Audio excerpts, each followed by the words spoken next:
আমি নকল প্রতিরোধ করার জন্য নিজ পকেটের পয়সা দিয়ে হেলিকপ্টার রেন্ট করলাম। একটু অপেক্ষা করুন, নিশ্চয়ই দেখবেন। দায়িত্ব যেহেতু পেয়েছি, ইনশাল্লাহ অনেক চমক রয়েছে, শুরু হবে কয়েকদিনের মধ্যেই। এহসানুল হক মিলন বাংলাদেশের নতুন শিক্ষামন্ত্রী। একসময় সবাই তাকে হেলিকপ্টার মিলন নামেই চিনতেন। তিনি শিক্ষামন্ত্রী হওয়াতে ছাত্রছাত্রীদের ভেতরে একটা ভয় ঢুকে গেছে। কেউ কেউ তো বলছে এবার পাশের হার 30%-এর কম হবে। এটা শুনে শিক্ষামন্ত্রী মিলন বলেন, তোমাদের কপালে এবার অনেক দুঃখ আছে, দেখো এবার আমি কি করি। আমরা দেখেছি যে ধস নেমেছে শিক্ষা ব্যবস্থায়, এটাকে ব্যাপক পরিবর্তন আনতে হবে। এক কথায় বললাম না, ইটস ইন্টারন্যাশনাল কমিউনিটি, এটাকে আমাদের ইন্টারন্যাশনাল স্ট্যান্ডার্ডাইজেশন করতে হবে, এর কোনো বিকল্প নাই। এহসানুল হক মিলনকে প্রশ্ন করা হয়, দেশের ছাত্রছাত্রীদের মেধা বিকাশের জন্য আপনি কি কি পদক্ষেপ নেবেন? উত্তরে শিক্ষামন্ত্রী মিলন বলেন, বই পুস্তকের পড়া আমি উঠিয়ে দিব। এখন থেকে ডিজিটাল পদ্ধতিতে চলবে শিক্ষা ব্যবস্থা। এআই অর্থাৎ আর্টিফিশিয়াল ইন্টেলিজেন্স, ন্যানো টেকনোলজি এগুলোই ছাত্রছাত্রীদের শেখানো হবে। আমাদের 4th জেনারেশন ইন্ডাস্ট্রিয়ালাইজেশনে আমাদের nano technology, artificial intelligence, biotech এগুলি গুরুত্ব দিতে হবে। ইন্ডাস্ট্রি একাডেমি আর লিঙ্কেজগুলিকে আমাদের লক্ষ্য দিতে হবে। আমাদের টিবেট টেকনিক্যাল ভোকেশনাল এডুকেশন অ্যান্ড ট্রেনিংকে গুরুত্ব দিতে হবে। সর্বোপরি শিক্ষা ব্যবস্থার ব্যাপক পরিবর্তন আনতে হবে। ভারতকেও দেখে নেয়ার হুমকি দিয়েছে এই হেলিকপ্টার মিলন। চলুন আমরা সাংবাদিকের সাথে শিক্ষামন্ত্রী মিলনের বাকি কথাগুলো শুনে আসি। নিয়ে যাচ্ছে ইন্দিরা গান্ধী ভারতীয় পার্লামেন্টে, আর পাশে দাঁড়িয়ে আছে ডাইপার পরা বাংলাদেশ, অন্যান্য ছোটখাটো দেশের নেত্রীরা, এবং বলছিল যে দিদি মাসিমা আমাদেরকে পরে নেবেন, এখন নয়। ডক্টর আনাম এহসানুল হক মিলন, আমরা যেটি আলোচনা করছিলাম যে অক্টোবরকেই বিএনপি টার্গেট করছে কি না বাংলাদেশের রাজনীতির পট পরিবর্তনে বা রাজপথেই কি সমাধান খুঁজছে কিনা দলটি, আপনি কি মনে করেন? হ্যাঁ, কথাগুলো বলছিলাম, শুনছিলাম, কিন্তু আমার অত্যন্ত প্রিয় স্বামী ওসমান, সে কিন্তু একটা সম্ভ্রান্ত পরিবারের সন্তান। তার দাদা পিতামহ 1940 সালে তারা খান বাহাদুর খেতাব পেয়েছিল, 20-এ পেয়েছিল, 40-এ রিটার্ন করেছিল। এগুলো তার ঐতিহ্যবাহী পরিবার, আমাদের কুমিল্লার। আমরা তাকে খুব ভালোভাবে চিনি, জানি, এবং এই কি বলবো, এই খাজা হাবিবুল্লাহকে হারিয়েছিল সে 1946 সালে, এবং সেই সময় বঙ্গীয় প্রাদেশিক সদস্য হয়েছিল। এ বিষয়ে এহসানুল হক মিলন আরো কিছু কথা বলেছেন, চলুন আমরা শুনে আসি। He carries a heredity from a very learned society and learned family. তাতে আমরা কথাবার্তা এইভাবে যাদের খাতা আমরা দেখতে পারবো না, অর্থাৎ লেটসে আমি রাজনীতিতে ম্যাট্রিক ক্লাস 5 পাস করেছি, আমি কিন্তু যারা রাজনীতি পিএইচডি করেছে তাদের সব খাতা দেখতে চাই না। আমি বলতে চাই, বঙ্গবন্ধু শেখ মুজিবুর রহমান সকলের ঊর্ধ্বে। জিয়া রহমানের সময়কালে সে দেশকে যে পরিবর্তন করেছিল, যেটা করেছে সেটা সর্বজনগৃহীত এবং ঐতিহাসিক জানাজাও পেয়েছিল। অতএব আমি এই বিষয়ে তাদেরকে কটাক্ষ করে কথা বলার আমার সেই ধরনের আমি পারবো না, কখনো পারবো না, এবং এই আর্গুমেন্ট আমি যেতে চাচ্ছি না। তারপরেও স্বামী বলছে, আমি জানি সে যখনই বিরোধী দল হয় তখনই সে বাংলাদেশ থাকতে পারে না, সে নিউ ইয়র্কে পালিয়ে থাকে, কানাডায় পালিয়ে থাকে, এগুলি আমার সচক্ষে দেখা। আমার ছোট ভাইয়ের অফিসে তারা সারাদিন আড্ডা দিত, সেই সময়গুলো আমি তাকে জানি he is a pattern politician, এই ব্যাপারে কোনো কোশ্চেন নাই। কিন্তু রাজনীতিতে যে আমার ভাই শামীম বলল যে রাজনীতিতে সকল সত্য কথা বলবো, চুপ নয় সত্য কথা, আমি এটাও বিশ্বাস করি না যে সে সব অন্তরের কথাগুলো বলছে।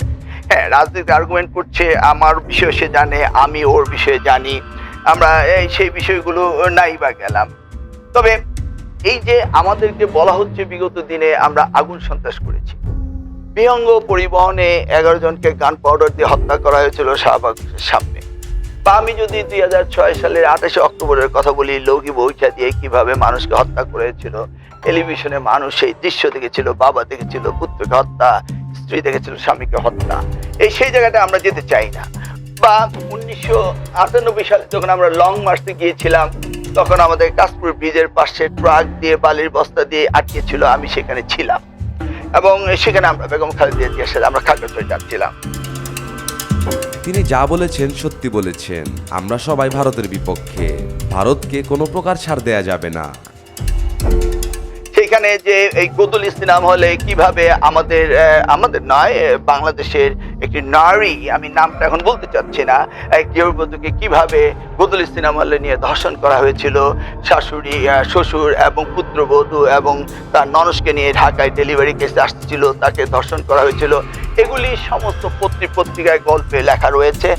সেই জায়গায় আমি যেতে চাচ্ছি না।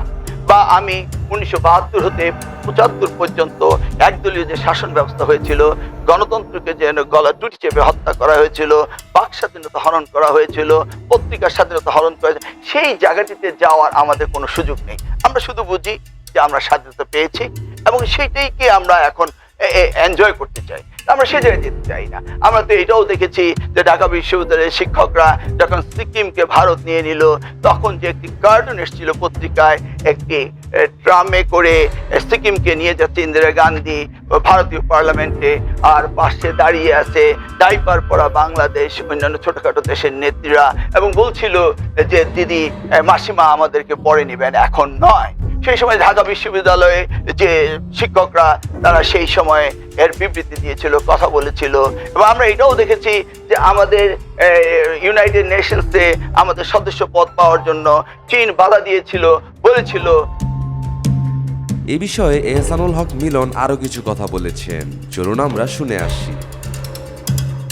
সিকিউরিটি কাউন্সিলে যে বাংলাদেশ থেকে যদি ভারতীয় সৈন্য না তুলে দেওয়া হয়, তাহলে বাংলাদেশকে আমরা জাতিসংঘ অন্তর্ভুক্ত হতে দেব না। এই সমস্ত আমরা যেতে চাই না। তাহলে চীন আজকের এই সরকারের ঘনিষ্ঠ বন্ধু হতে পারে না, যেখানে গণতন্ত্র নেই। বাংলাদেশ এখনো স্বাধীন সার্বভৌম দেশ হিসেবে টিকে আছে, কিন্তু ইতিহাস যদি আসেন তাহলে আমরাও এইভাবে আসতে পারি। আমরা সেই 72 থেকে 75 বা 96 থেকে 2001-এর ঘটনা আমার কাছে লিপিবদ্ধ রয়েছে, সেখানে আমরা মোটেই যেতে চাই না। আমরা না, আমি বলতে চাচ্ছি যে আগের পুরাণ না, কথা বললে তো কথা আসে।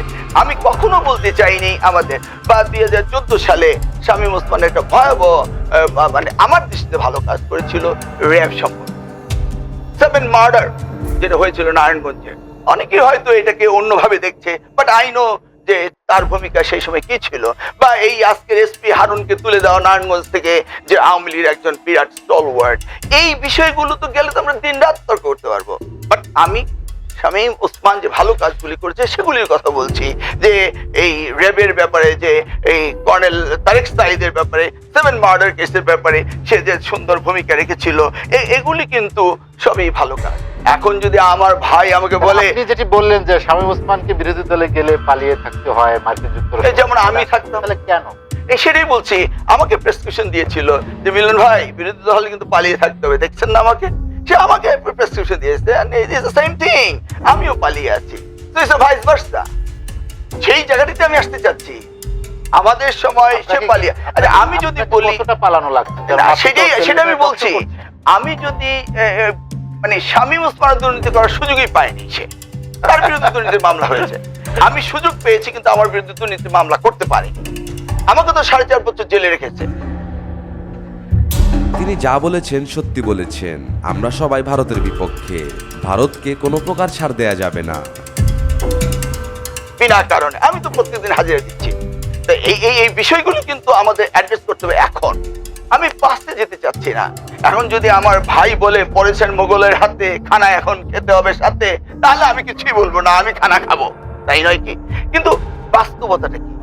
বাস্তবটা হচ্ছে গত যেমন 2008 নির্বাচন স্ট্যাটিস্টিক্স বলে যে এইটা হয়েছে, কিন্তু যদি আমি বলি তাহলে 2008 যে সেনা শাসন হয়েছিল, এই আওয়ামী লীগ বলেছিল এই সেনা শাসন আমাদের আন্দোলনের ফসল, তা বলেনি। আচ্ছা, কেয়ারটেকার কনসেপ্টে বলা হয় 90 ডেজ কেয়ারটেকার গভর্নমেন্ট থাকবে। সেই জায়গায় মইনুল আহমেদ যে 6 ঘোড়ার রাজনীতি করেছেন, সুড়ঙ্গ পথে টাকা নিয়ে আসছেন, সেগুলি প্রণব মুখার্জির বইয়ে লেখা রয়েছে। Big debate. ওই জায়গায় গেলে কিন্তু আমরা সমাধান খুঁজে পাবো না।